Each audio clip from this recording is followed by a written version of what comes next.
Mutual Broadcasting System presents The Mysterious Traveler. Written, produced, and directed by Robert A. Arthur and David Coken.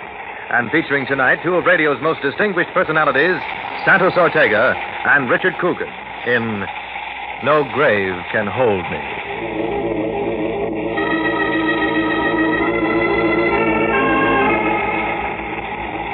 This is The Mysterious Traveler, inviting you to join me on another journey into the realm of the strange and the terrifying. I hope you will enjoy the trip, and it will thrill you a little and chill you a little as we travel tonight into the world of shadows, from which no man may return, and we learn the story of one who does return. It's a story I call No Grave Can Hold Me.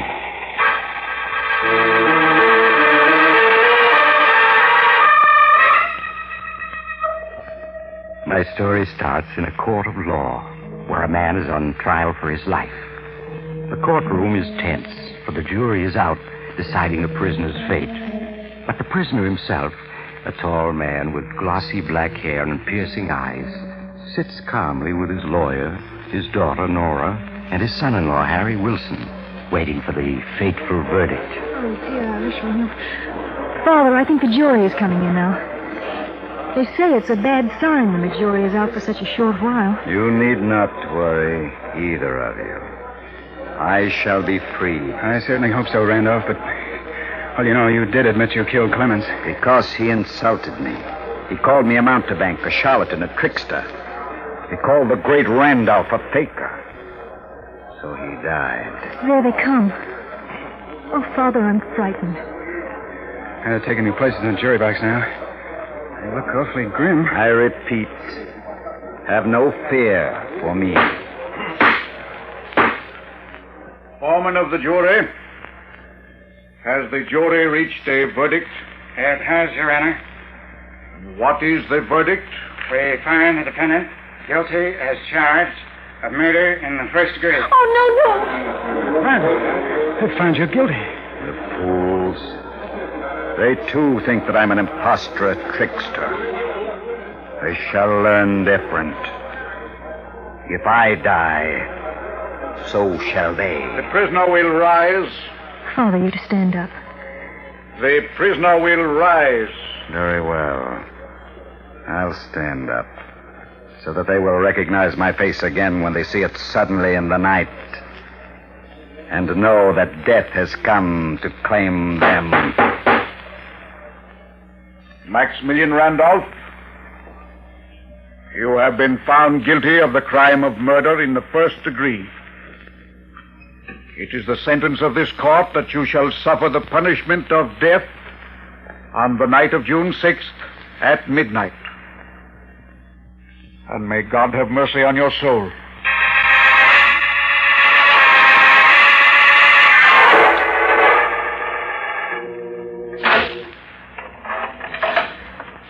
Visitor for you, Mr. Randolph.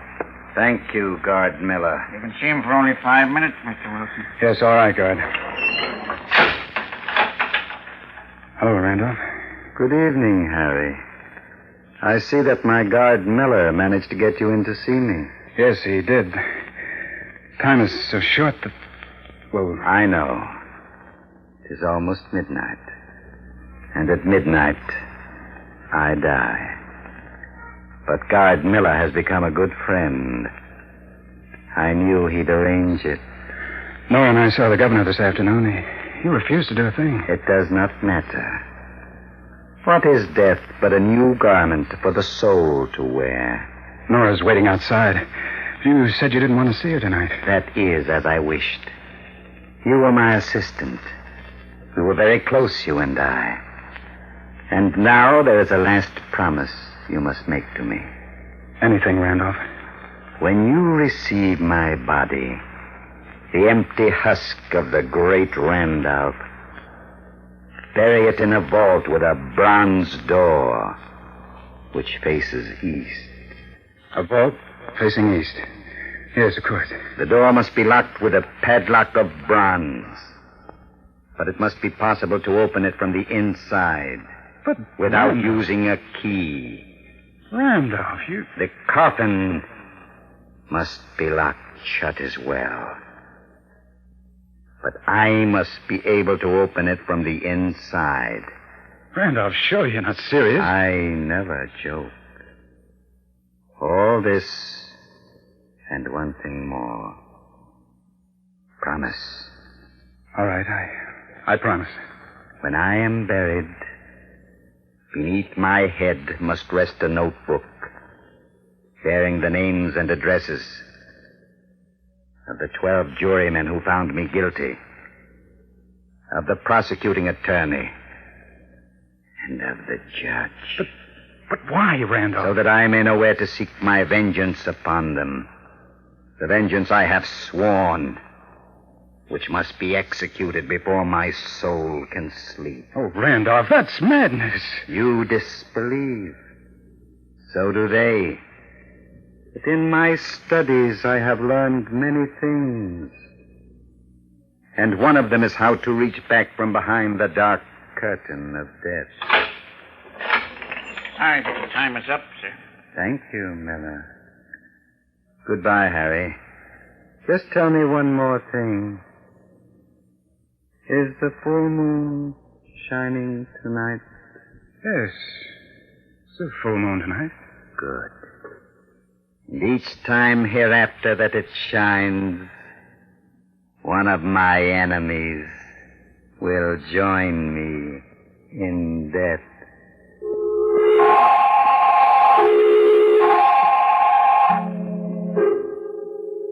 And so the great Randolph went to his execution and was buried according to his instructions. After a few days, his case was forgotten. Forgotten by all but Harry Wilson, his son-in-law. Well, as the first month passed and the full moon again shone in the windows of his apartment, a strange restlessness possessed Harry. Harry, what's wrong with you? Oh, I'm sorry, Nora, but tonight's the night of the full moon. I'm nervous. I can't help it. Oh, darling, you're not worrying about Father, are you? About his threat? Yes, I am. Oh, but that's absurd. Poor Father. Toward the end, I'm afraid he was suffering from delusions, and he was more than just an ordinary man. He wasn't entirely sane, Harry. No, maybe not, but he was so sure of himself, so certain. And those instructions for the way he was to be buried. Oh, of course, I'm just being foolish. Why don't you go out and walk for a while, Harry? It'll help calm you. All right, I will. You want to come along? It's a nice night. No, I think I'll stay here and read. All right, I'll be back in an hour or so, dear. And if nothing happens tonight, I'll know that Randolph is just putting on an act.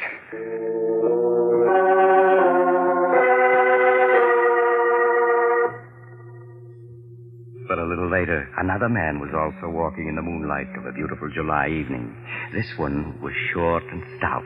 He was strolling homeward from a small poker party with his friends when in the dark shadows cast by the trees along the edge of the park, a tall figure stepped directly into his path.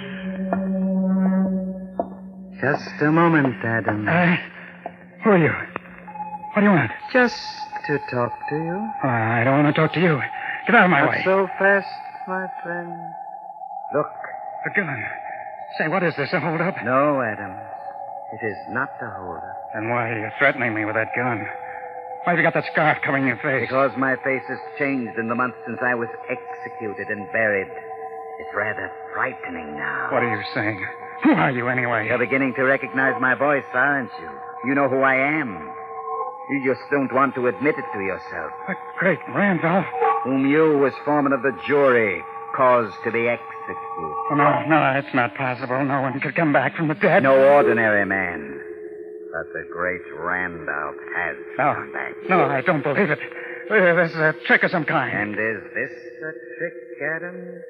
Is it? Is it? Let go of me. Is it?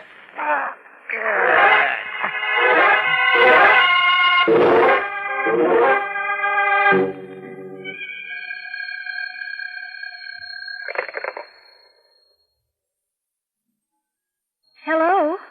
Hello, Nora. Is Harry there? No, he's out for a walk. Who is this? Don't you recognize my voice, Nora? Surely you heard it often enough. Father. Oh, no, it can't be. Strange how skeptical everyone is of me. Even my own daughter. Father, it is you. What do you want? I just want to tell Harry that I have claimed the first victim of my vengeance. Exactly on the stroke of midnight. The same minute when I died. Oh, no, no. And I wanted to warn him that he must do nothing to interfere with my plans. For if he does, I shall have to add him to my list of victims.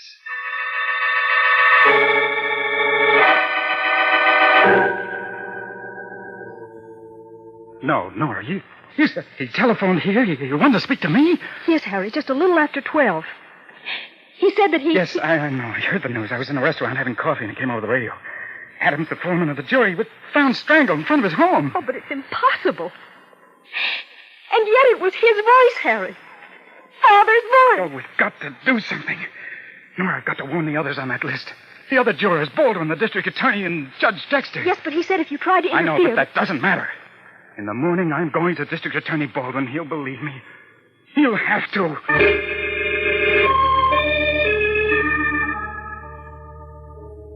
Oh, but Mr. Baldwin, you've got to listen to me. You've got to warn the others. You've got to give them protection. Or they'll die, just as Adams did. Winston, I'm a busy man. I have enough on my mind without having to listen to wild-eyed stories like the one you just told me. But it's true. Randolph's instructions about the way he wanted to be buried, the notebook that I put in the coffin with him. Mere theatrical mummery. Now, Adams was the victim of an ordinary street mugging. That's all there is to it. I have to ask you to leave. I have more important things to tend to.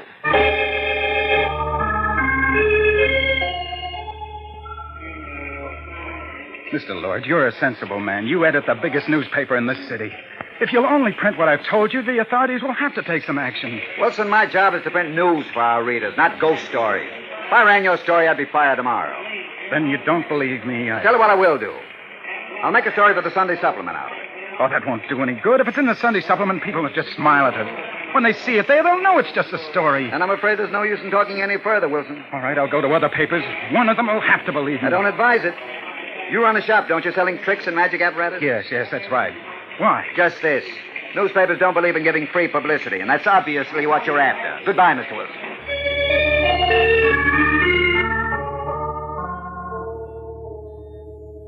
I'm very sorry, Mr. Wilson, but Judge Dexter is unable to see you. Oh, but, miss, did you explain to him what it's about? How important it is? The judge said if you cared to write him a letter, he'd give the matter his consideration. Oh, that's no good. I got to talk to him. I'm sorry. He's leaving today for his vacation, and he won't be back for a month. Perhaps he'll be able to see you then, but he simply can't see you now.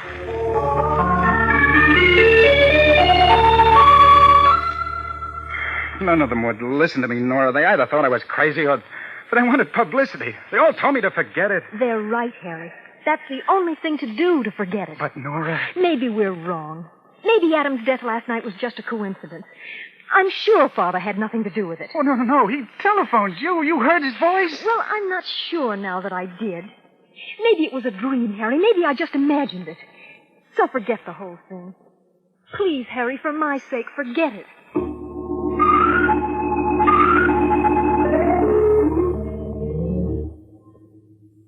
Oh, Harry, darling, it's no good just pacing up and down. Please sit down and try to relax. I can't, Nora. I can't. Tonight's the second full moon since Randolph was executed. He'll be leaving his grave tonight, and someone else will die. But, Harry... There ought to be a guard over the vault he's buried in.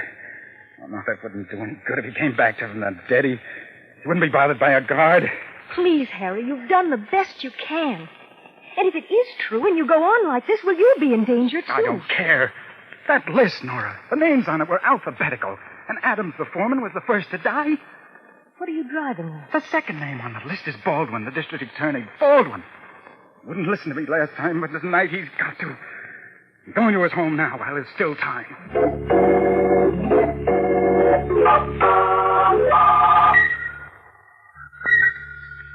Mr. Baldwin, you are in danger tonight. I'm sure of it. Deadly danger. No, you mean it, I'm sure, Wilson. Yes. I thought it was some kind of a gag before. Now I can see you fully believe everything you've said. Oh, then you will take precautions, at least for tonight? I've been an officer of the law for 30 years.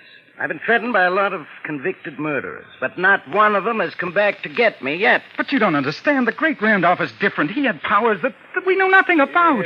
Perhaps, but I doubt it. Now, Wilson, I appreciate your warning, but I can't take it seriously. Oh, really. Then you won't guard yourself? No more than usual. I'll lock the door presently. I'm sure that'll keep out any ghosts who may come this way. Mr. Baldwin, please, it's almost midnight. At least let me stay with you for another hour. I'm sorry, but I'm about ready to turn in. I expect to sleep well, too. Now, you go on home, do the same. Because nobody's going to be harmed tonight by the great Randolph spook. I guarantee it. Oh, no, please, I wish you'd let me I couldn't stay. think of it. Now, you can find your way out yourself, can't you? I'm sure. Yes, of course. All right, Mr. Baldwin, I won't bother you any longer. Good night. Good night, Wilson. Well, he's gone. I'm afraid the poor fellow needs to see a psychiatrist. Randolph's ghost. I only hope I never have anything worse to be afraid of than that. Who's there? Who came in just now? Wilson, is that you again? No, my friend. It is not Wilson. Who are you? What the devil's the meaning of this? You don't recognize me, then? How can I in that cloak with the collar pulled up over your face? That is to spare the world a sight that should remain forever hidden within the darkness of a coffin.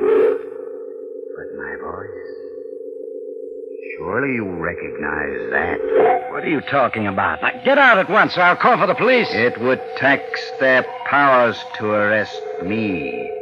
They have no authority in the world to which I belong. No, it can't be. I see you have recognized me. You should have taken Wilson's warning, Baldwin, because I'm here, the great Randolph, at your service. Oh, it's impossible. That's been said of so many things, hasn't it? But I think I can convince you. No, stay away. Help! That won't do you any good. By the time anyone comes, you will have joined me in the world of death.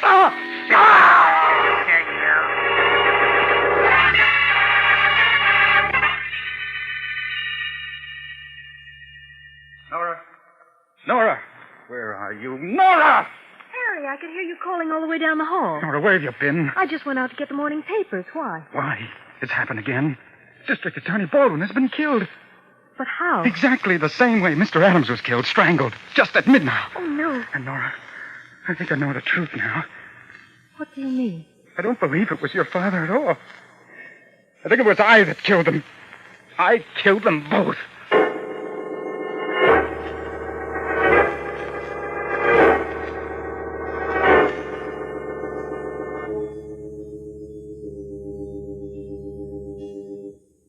Oh, no, you've got to do it. There's a full moon tonight. You've got to lock me in this apartment. Oh, but Harry, you couldn't possibly have killed those two men. I could. I was near the scene at both times, and my mind, it wasn't clear. I don't remember doing it, but don't you see, if I'd been hypnotized, I wouldn't remember. But, darling, Father couldn't have hypnotized you into committing murder. It's a law of hypnosis. The subject won't do anything he knows is wrong. I know that, but I can't be sure. I believe that in those few minutes I was with him, somehow Randolph impressed on my mind orders to carry out his vengeance for him. Oh, darling, I'm sure he didn't. But if you insist, I'll lock you in. All right. Well, I want you to go now. It might not be safe for you to stay with me. All right, Harry, I'll go to a movie. Got to stay locked in until after midnight. Then even if I am hypnotized, I won't be able to do any harm. You do understand, Nora, don't you? Oh, of course, darling. I'm sure you're wrong, but I'll do anything you say. All right, now. Lock me in. And don't you come back until after midnight.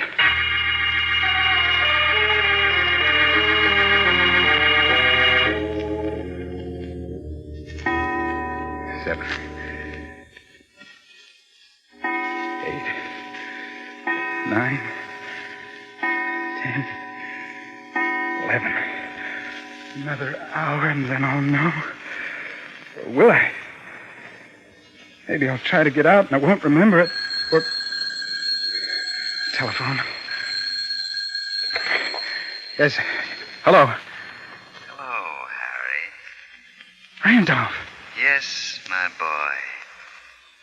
I'm glad at least you don't say, no, it's impossible. No.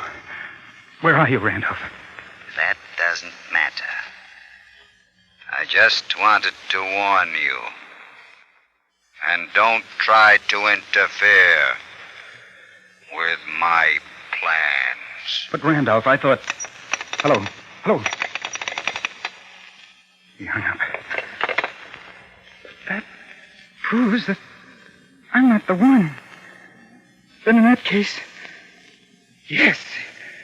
That's the only possible answer. I know now what the truth is.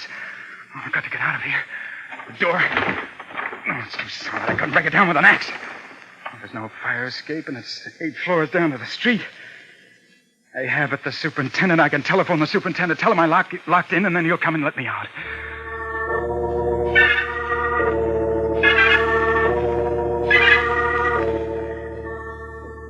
Judge Dexter, first Adams died, then Baldwin.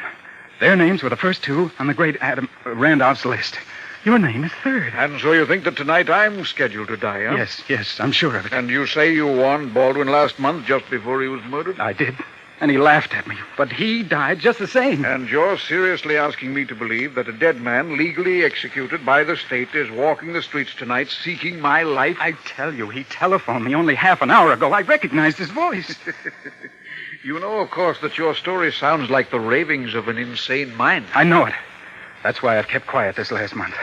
I did try to convince the police, the district attorney, and all I got was laughed at.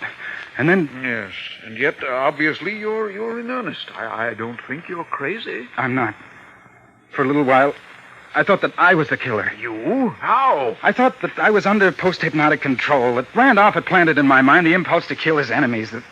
But that phone call proved that I was wrong. And what do you propose that we do? If we went to his tomb, perhaps then we'd learn the truth. Why, Wilson, what do you want to open Randolph's tomb for? Don't you see? If we go there and we find Randolph is still in his coffin, then I'll know that the real murderer is my wife, Nora.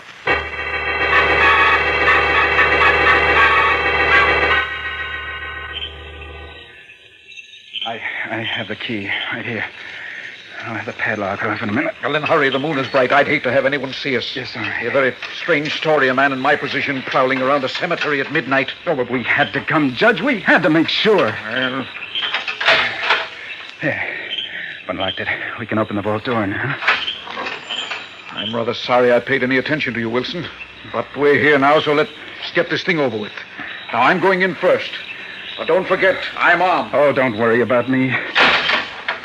There, I've shut the door. Be safe to turn on the flashlight now. There. See? There's the coffin. That's odd. Huh? What is it, Judge? Well, the air in here is fresh. This vault has been opened, and very recently. Then it must have been opened by Randolph. Oh, nonsense. Open this coffin and I'll prove it. Here. How does it work? This catch on the side can be operated either from the inside or out. There we are. It's unlocked. Well, then lift the lid, man. Lift it. What? All right, I'll do it. No. There. There you are. Now, see? There's your precious Randolph, safe and sound, just as I expected. Quite dead.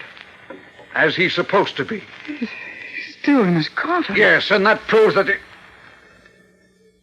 Wilson, shine your flashlight down on the floor. I just touched a body lying here near the wall. Body? Oh, it's Nora. She's dead. I don't think so. Here, give me that light. Judge. What happened? Why did you turn out the flashlight? Something knocked it out of my hands. I can't find it. Because I have it, Harry. That's why you can't find it. Randolph. Wilson, what are you saying? It's Randolph. He's not dead. Oh, but I am, Harry. But don't let that disturb you. I want to thank you for bringing the judge here to me. Wilson, where are you? You're trying to play a trick on me? No, I swear. He's quite innocent, Judge Dexter. And as for Nora, she merely came to make sure I was where I'm supposed to be.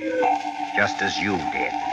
When I spoke to her, she fainted. Wilson, get the door open. We've got to have some light in here. It's no use, Dexter. I can see in the dark like a cat, and you can't. No. I have you now. No, Judge. Let go. You're going to die, Dexter. Executed as you ordered me. executed.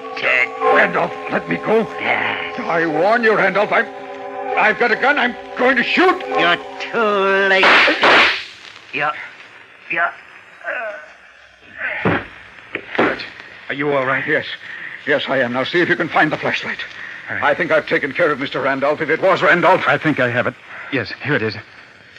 Judge, Randolph's body, it's still in the coffin. I rather thought it would be. Harry? Harry, is that you? Oh, no. You're not hurt? No, just my head. I came here to see if Father... We understand, Mrs. Wilson, and then someone hit you. Yes, from behind. There was someone here in the vault. I just got a glimpse of him, and then he hit me.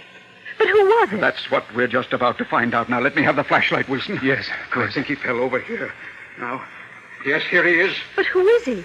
He was impersonating Father, but who is he? Here he's lying on his face. We'd better turn him over. Carefully now. He's still breathing. That's it.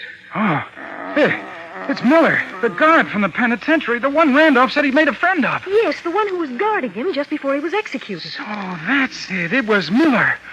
Miller, can you hear me? What happened? I'm afraid he's dying. Before Father was executed, he must have hypnotized this man and ordered him to carry out his fantastic scheme of vengeance. Oh, it was a trick, but a very cunning trick. By means of hypnosis, Randolph used this man as a tool, even though Randolph himself was dead. He must have recognized that Miller was unusually susceptible. I think we'll find that Miller was a psychotic to begin with. Otherwise, Randolph's hypnosis would never have worked. For no normal person can be influenced the way Miller was under any circumstances. Isn't there anything we can do for him? No. No, he's gone. And with him, the great Randolph has died, too. For good.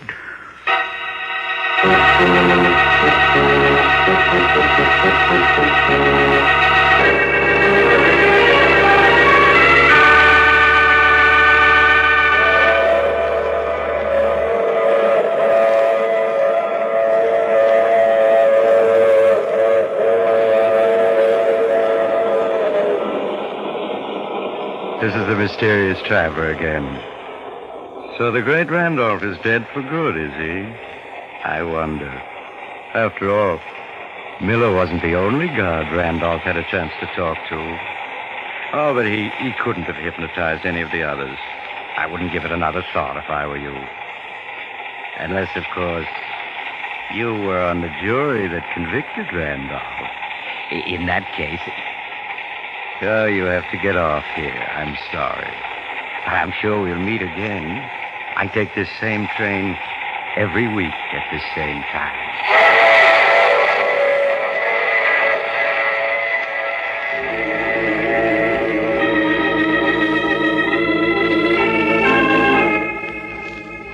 You have just heard The Mysterious Traveler, a series of dramas of the strange and terrifying.